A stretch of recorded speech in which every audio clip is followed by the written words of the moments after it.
Tamil திரையுலகின் super ஸ்டாரான Rajinikanth தொடர்ந்து பிஸியான படப்பிடிப்பு மத்தியில் சிறிய ஓய்வை எடுத்துக்கொள்வதற்காக மலைகளின் ராணி என அழைக்கப்படும் ஊட்டிக்கு சென்றிருக்கார். அவர் தங்கியிருக்க ஹோட்டலுக்கு வந்தபோது ஹோட்டல் நிர்வாகிகள் பூங்கொத்து வழங்கி உற்சாக வரவேற்பு அளித்தாங்க.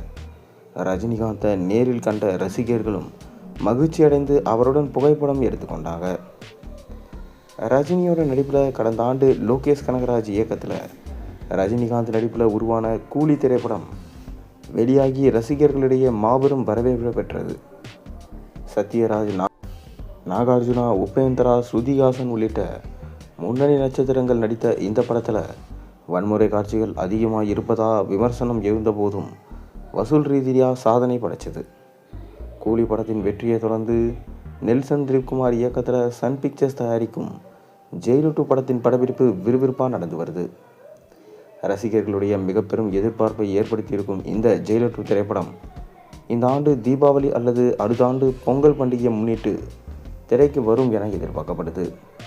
இதில் ரம்யா கிருஷ்ணன், விஜய் சேதுபதி, மோகன்லால், சிவராஜ்குமார், மிருனா, எஸ்.ஜே. சூர்யா ஆகியோர் நடிச்சிட்டு வராங்க. சன் பிக்சர்ஸ் தயாரித்து வரும் இந்த படத்திற்கு அனிருத் இசையமைச்சிருக்கார். இது தவிர ரஜினிகாந்த் தனது அடுத்த திரைப்படமான தலைவர் 173 படத்திற்கான பேச்சுவார்த்தையை நடத்தி வரார். ஜெயிலர் 2 படப்பிடிப்பில் தீவிரமாக ஈடுபட்டு வந்த ரஜினிகாந்த் தொடர்ந்து நடைபெற்று வந்த படப்பிடிப்புக்கு பிறகு சிறிது நாட்கள் ஓய்வெடுப்பதற்காக ஊட்டி வந்திருக்காரு.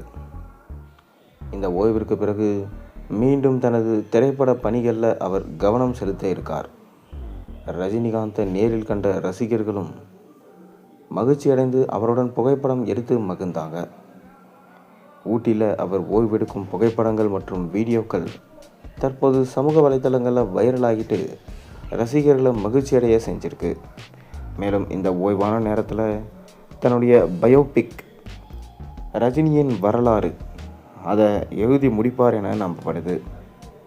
அதன் பிறகு தனுஷ் அல்லது சிம்பு ரஜினியோட வாழ்க்கை வரலாற்றில் படத்தில் நடிக்கலாம் என சொல்லப்படுது. அப்பப்போ சூப்பர் ஸ்டார் ரஜினிகாந்த் ஓய்வெடுத்து தன்னுடைய பயோபிக்கை எழுதிட்டு வராரு.